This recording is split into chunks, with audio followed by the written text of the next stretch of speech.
The day she ate her words, Chapter 1.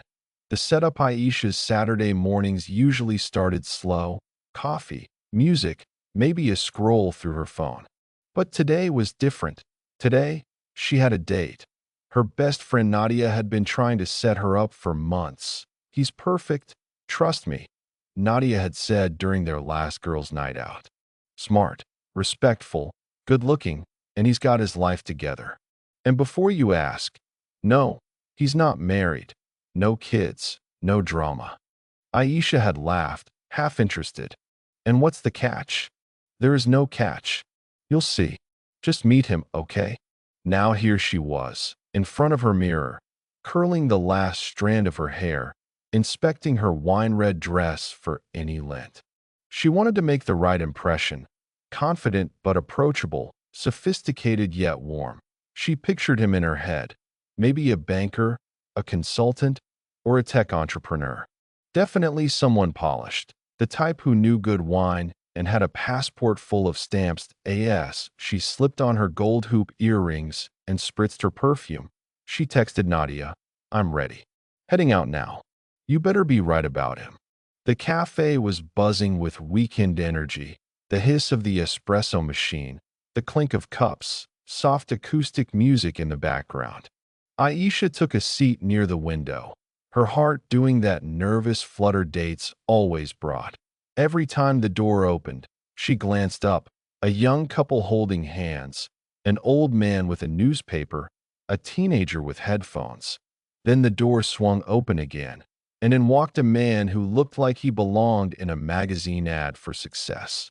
Tall, broad-shouldered, sharp eyes, and a quiet confidence that seemed to make space for him in the room. That he spotted her instantly, his smile easy and genuine as he walked over. "You must be Aisha," he said, extending his hand. For a split second, her smile stayed. Then something, a thought, a reflex, an unspoken prejudice, flickered across her face. The warmth dimmed. Chapter 2. The first meeting. Aisha stood up as Malik reached the table. He extended his hand, and she took it, briefly. "I'm Aisha," she said with a polite smile that didn't quite reach her eyes. Malik sat down, his posture relaxed but respectful. "It's nice to meet you. Nadia told me you're a creative strategist." "That sounds exciting." Aisha smoothed her dress and looked away, suddenly more interested in the menu than his words. "Yeah, it's okay." He chuckled lightly. "Just okay? I thought people in your field loved talking about their work." "I guess," she replied flatly. "So, what do you do?" "I'm in business," Malik said simply. "Mostly investments and community projects." Her eyes flicked up for a moment. "Like real estate?" "Some real estate, some tech startups, a few nonprofit initiatives," he said. "I like to keep it balanced." But Aisha wasn't listening closely. Instead, her mind was making quiet calculations and judgments. She noticed his dark skin, his short, neatly trimmed beard, the richness of his baritone voice. And while there was nothing unkempt or unprofessional about him, her ingrained biases whispered that he wasn't what she had pictured. The waiter came by, and Malik ordered a cappuccino. Aisha hesitated before ordering water, telling herself she didn't want to waste time if she wasn't feeling a connection. "So," Malik tried again. "Nadia said you've traveled a lot." "A little," Aisha replied, crossing her arms. "I like Europe. Paris, Rome, those kinds of places." "Nice," Malik said warmly. "I spent some time in Rome a few years ago for a business conference. Incredible city." Instead of engaging, Aisha leaned back. "Yeah, but I think we might be very different people." Malik's smile softened, but he didn't look offended. "Different isn't always bad." She shook her head gently. "I just don't think we're a match." There it was. Final. Malik studied her for a brief moment, as if weighing whether to say something more. But he simply nodded. "I understand. Thank you for being honest." He placed a $20 bill on the table, even though he hadn't touched his drink yet, and stood. "Have a good day, Aisha." And then he walked out. No drama, no bitterness. For a moment, Aisha felt a faint twinge of guilt, but she brushed it aside. She told herself it was better to end things quickly than waste time. She texted Nadia, "Not my type. Don't set me up again." Somewhere in the city, Malik walked down the street, his calm expression hiding thoughts he didn't care to share, because he knew that in life, sometimes rejection says more about the other person than it does about you. Chapter 3. Gossip and Justification. Later that evening, Aisha sat in her living room with a face mask on, phone pressed to her ear, but Nadia's voice came through the line, full of curiosity. "So, how did it go?" Aisha exhaled, lounging back into her couch cushions. "It didn't. He's not my type." A beat of silence from Nadia. "Not your type, how? You didn't even know him yet." "I could tell," Aisha said, picking at a thread on her throw blanket. "We wouldn't have anything in common. He's, I don't know, just different." Nadia's tone shifted, subtle but pointed. "Different how?" "He's smart, driven, good-looking, has his own business." "Yeah, but—" Aisha hesitated, then lowered her voice as if someone might overhear. "I just don't see myself with someone like him. He's, you know." "You mean because he's black?" Nadia said plainly. Aisha's jaw tightened. "I didn't say that." "You didn't have to," Nadia replied. "You've done this before. You make up these quick reasons, but deep down, you've already decided." Aisha rolled her eyes, defensive. "Oh, come on. I'm just being realistic. My family wouldn't approve. It would be complicated. Why start something that's going to be a problem?" "You know," Nadia said, voice cooling, "sometimes you close doors before you even peek inside. You might be surprised at what you're missing." Aisha snorted. "Please. I'm fine. I know what I like." They talked a little longer about work and weekend plans, but the conversation was strained. After hanging up, Aisha turned on Netflix, pushing the encounter out of her mind. But Malik's calm face, the way he left without showing even a flicker of anger, flashed in her memory now and then. It annoyed her. Most men, when rejected, at least showed a little frustration or tried to convince her. Malik hadn't. He'd simply walked away as if her opinion of him carried no weight at all. 2 days later, she saw Nadia's Instagram story. Malik at some business conference, wearing a sharp gray suit, speaking on stage in front of a large audience. The caption read, "Proud of my friend Malik Jordan. Inspiring as always." Aisha scrolled past without liking it. She didn't want to think about him anymore. As far as she was concerned, their worlds were never going to cross again. Of course, she had no idea just how wrong she was. Chapter 4. The Gala Invitation. 2 weeks passed, and Malik had faded from Aisha's mind, or so she thought. Work had been intense. Her marketing firm had just landed a contract with one of the biggest corporate clients in the city, Jordan Enterprises. The buzz in the office was electric. On Tuesday morning, her boss, Mr. Khan, stepped out of his glass office holding a stack of gold-embossed envelopes. "Team," he announced, "we've been invited to Jordan Enterprises' annual charity gala.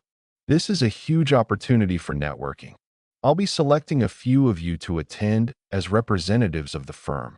The moment he handed her one of the invitations, Aisha's heart leaped. The gala was famous, covered in magazines, attended by the city's most powerful business leaders, politicians, and philanthropists. She'd seen photos of glittering chandeliers, elegant gowns, and champagne flutes held by people who could change lives with a phone call. "This is your chance to mingle with decision makers," Mr. Khan told her. "Make the most of it." Aisha grinned. "Absolutely, sir." That night, she called Nadia. "Guess what? I'm going to the Jordan Enterprises Gala. This could be huge for my career." "That's great," Nadia replied. "Jordan Enterprises is pretty amazing." Aisha was too excited to notice the way Nadia's voice carried a hint of something else, almost like she knew a secret. She spent the next few days in preparation mode. She booked an appointment for a fresh manicure, brows, and hairstyling. She scoured boutique racks until she found the perfect dress, deep emerald silk that draped beautifully against her skin, paired with gold heels that gave her just the right amount of height that on the day of the gala, the air was cold but clear. The city lights reflected in the glass skyscrapers as her car pulled up to the Grand Meridian Hotel. Valets opened car doors, photographers snapped pictures of arriving guests, and the low hum of conversation mixed with the soft strains of a live jazz quartet inside. She stepped into the ballroom and was instantly struck by its beauty: cascading crystal chandeliers, round tables draped in white linens, and towering floral centerpieces of white orchids and roses. Servers moved gracefully between guests, offering champagne. Laughter and clinking glasses filled the air. The crowd was a mix of power suits, couture gowns, and the kind of confidence that came from knowing your name meant something in this city. Aisha made small talk with a few executives, mentally rehearsing her elevator pitch about her work. This was the night she had been waiting for, a chance to be seen, to connect, to move up. What she didn't realize was that the very person she had so easily dismissed weeks ago was not only here tonight. He was about to take center stage. Chapter 5. The big entrance. Aisha was mid-conversation with a middle-aged executive from a tech firm when the house lights dimmed slightly. A soft chime rang out, followed by the smooth voice of the event's host over the microphone. "Ladies and gentlemen," the host began, "thank you for joining us for this year's Jordan Enterprises annual charity gala.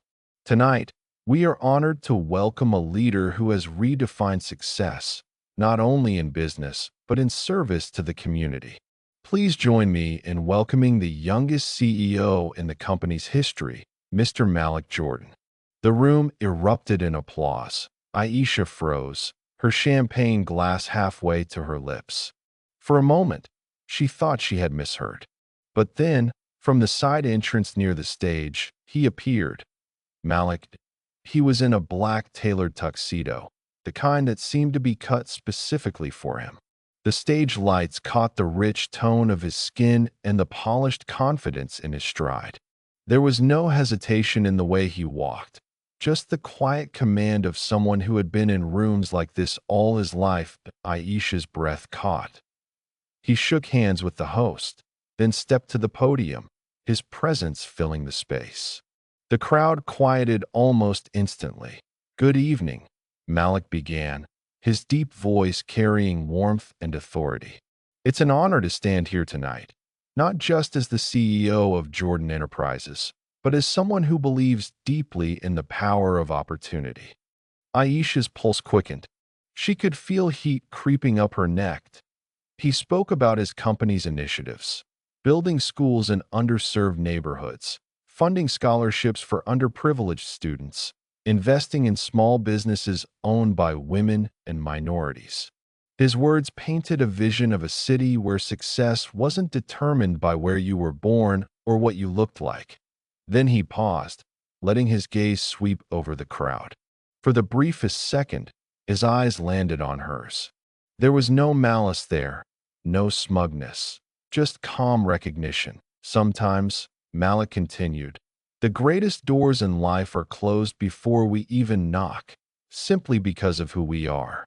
But that's why we must keep knocking. And when we get through, we must hold that door open for others." The audience broke into applause again, some even standing. Cameras flashed. Aisha sat perfectly still, her mind racing. This was not the man she had dismissed in a cafe. This was a leader, a visionary, someone whose influence reached far beyond the small, narrow box she had put him in. And now, everyone in this room wanted a piece of his time. Chapter 6. The speech that stings through applause faded, and Malik's voice softened, drawing the audience in closer. "I want to tell you a story," he said. "Years ago, I walked into a room, ready to make a connection, ready to share my vision. But before I could say more than hello, the other person decided they'd already learned all they needed to know about me. And in that moment, I realized. Sometimes it's not your resume, your skills, or your heart that people see first. It's their assumptions. Aisha felt her stomach tighten. Malik went on. We live in a world where too often people are sized up in seconds, their potential judged before it's even explored. Some of us are denied opportunities, friendships, even love, because of a label we didn't choose. He paused, letting the silence do the work. The only sound was the faint clink of cutlery in the distance. But here's what I've learned, he continued. Your value doesn't shrink because someone else can't see it. You keep building, keep striving, keep showing up. Because one day, you'll stand in front of a room full of people who do see you, and they'll wonder why they ever didn't. The crowd erupted into another round of applause, but Aisha barely heard it. Her mind was back in that cafe. The awkward silence, her quick dismissal, the look in his eyes when he'd said, I understand. Thank you for being honest. And now, here she was, surrounded by people hanging on his every word that he shifted to lighter topics, talking about the charity's goals for the year, the partnerships they were building, the lives they were changing. But Aisha couldn't shake the feeling that part of that speech, maybe just a sentence or two, had been meant for her. The rest of the evening, Malik was the star of the room. Guests swarmed him, shaking his hand, exchanging business cards, laughing at his jokes. He moved between conversations with the ease of someone who'd mastered the art of connection. Aisha, meanwhile, found herself on the sidelines, sipping her champagne and glancing his way more times than she'd like to admit. She told herself she was curious, nothing more. But the truth was, she felt something closer to regret. She had dismissed him in seconds. They could have been talking now. Instead, he didn't even look in her direction. For the first time that night, Aisha realized how quickly arrogance can turn into invisibility. Chapter 7. The silent realization that Gala was in full swing. The jazz band had shifted into livelier numbers. Waiters moved gracefully between tables with trays of champagne, and conversations hummed around the room. But for Aisha, everything felt distant. She stood by a tall cocktail table, half hidden behind a towering floral arrangement, watching Malik from across the ballroom. Every time she thought he might look her way, he was already engaged with someone else. A senator, a well-known actress, a group of young entrepreneurs hanging on his every word. He seemed to float from circle to circle, connecting effortlessly, his deep laugh cutting through the noise like music. Aisha noticed how people leaned toward him when he spoke, as though they didn't want to miss a single syllable. And she remembered how, in that cafe, she had barely let him finish his sentences. She felt a heat rise in her chest, not the flustered blush of attraction, but the slow burn of shame. She tried to rationalize it. I didn't know who he was, but the voice in her head pushed back. You didn't care to find out. She thought about Nadia's words that night on the phone. Sometimes you close doors before you even peek inside. And she realized, Nadia had been right. It wasn't just that Malik was successful. It wasn't the tailored suit or the CEO title. It was the fact that even without any of that, he was the kind of person she would have been lucky to know. Smart, grounded, purposeful. And she had reduced him to nothing more than her own narrow expectations. Now, surrounded by the city's most influential people, she felt like the one on the outside. The music swelled as the auction for charity items began. People laughed, raised paddles, and bid thousands without blinking. Malik sat at the head table, smiling, occasionally whispering something to the person next to him. Aisha imagined walking up to him, starting with an apology. Maybe he'd listen, maybe he'd understand. But another part of her knew, some chances don't come back. He didn't look her way once, not out of malice, but because, in his world tonight, she wasn't even on the radar. The realization was as sharp as glass. She had been given the opportunity to know a man of integrity, vision, and heart. and she had thrown it away before it even started. For the rest of the evening, she stayed quiet, moving through polite conversations, her mind elsewhere. Every burst of laughter from Malik's corner seemed to widen the distance between them, and for the first time in years, Aisha didn't feel like the most important person in the room. Chapter 8. The final glance. The gala wound down as the band played a slow, elegant tune. Guests began collecting coats and saying their goodbyes, their laughter softer now, their steps a little slower from the champagne. Aisha lingered near the exit, clutching her gold clutch bag, rehearsing words in her mind. She had convinced herself she wasn't going to leave without speaking to Malik, if only to apologize. She watched as he finished a conversation with a small group of donors. The moment they stepped aside, she took a deep breath and walked toward him. He turned just as she approached. His eyes met hers, and for a brief second, she saw recognition. "Malik," she began, her voice careful, almost hesitant. "Hi. I'm not sure if you remember me." "I remember," he said gently, his tone polite but cool. She swallowed. I wanted to say that maybe I misjudged." He raised a hand slightly, stopping her words. "You don't owe me that," he said. "People make choices based on what they value, and that's okay." His words weren't cruel, but they were final. There was no bitterness in his face, only a quiet certainty. Aisha nodded, her throat tight. "Well, it was good seeing you again." He gave the faintest smile, not the warm, easy smile she'd seen in the cafe, but one touched with distance. "Good evening, Ms. Aisha."